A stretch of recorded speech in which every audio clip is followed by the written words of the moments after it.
We are joined now by Harvard law professor and criminal defense attorney Alan Dershowitz. And Alan is also, of course, the author of the ebook Terror Tunnels, the case for Israel's just war against Hamas. Alan is also a blogger for Newsmax and joins us regularly, a friend of the program. Alan, great to talk to you. Thank you very much. All right, so, we heard the president last night. Obviously, the American public, the people in Ferguson did not listen to him. But when you see people crying in the streets, saying that they have been wronged, even though they're not directly related to this case, what does it say to you about how far the grand jury process in this case was, I guess, perverted? That the people did not believe that the grand jury was going to be able to find a just result here? Well, there are three separate issues. One is there a general problem of police shooting unarmed black young men too often? The answer to that is clearly yes, and that's what I think the riots in the street were mostly about. Second, was the grand jury correct in not indicting him on the first shooting? The first shooting is when Brown was very close to the car and the bullet wounds proved that he was literally on top of the officer. That was clearly the right decision. The second decision is really a much closer one. When he was away from the car, did he have his hands up? Was he charging? That was a closer question. But I think the grand jury came to the right decision because generally you don't indict somebody unless you believe you can convict him at a jury trial. And any reasonable prosecutor would come to the conclusion that even if he were indicted, he would have been acquitted by a jury because there was reasonable doubt written all over this case. Now, some of the TV commentators, particularly on CNN, just got it wrong. They were acting as if the probable cause required in a case like this is like the probable cause required to stop somebody or search somebody or even arrest somebody. That's just not the way it works. You need much more than that. You need to have a conviction that, based on the evidence, if it were to be believed, a jury would probably convict.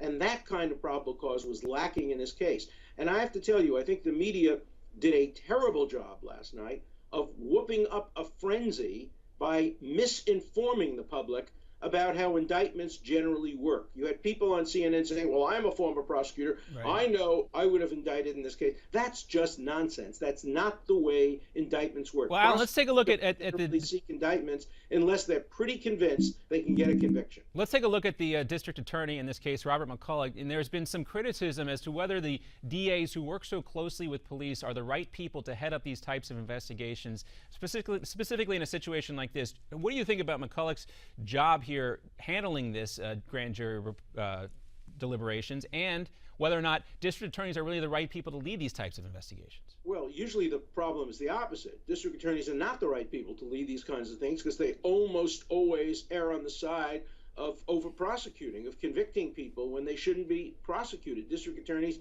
clearly have a stake in the outcome. So, if you wanted to reform the system, you'd have neutral people presenting it, not prosecutors. But this is a unique case because they're saying the prosecutor was too lenient to the defendants. First time I've heard that, practicing law 50 years, that a prosecutor was too lenient to the defendant. All right, and Alan, I want to also ask you real quickly, because we're going to leave the Ferguson issue aside, because I also want to talk to you about the Iran nuclear negotiations when we come back from a commercial break. But one more question for you real quick before we part. We know Officer Darren Wilson will not face these criminal charges here, but there are still pending investigations. What does he face now civilly and perhaps this federal civil rights case? There will be no federal civil rights action against him. The same criteria that apply in state court apply even more rigorously in criminal prosecutions by civil rights division, so they won't indict him. But there will be a civil suit. And it's a close question because on a civil suit, you need just a preponderance of the evidence. My prediction, if there were a civil suit, he probably would not be held liable. The evidence is just too uncertain here. All right, well, time will tell on that. We'll continue to talk about Ferguson, what took place last night, and what's going to happen today throughout the day, through continuing the show. But we're going to be back with Alan Dershowitz right after this commercial break, talk about these failed nuclear negotiations with Iran. We'll be right back after this.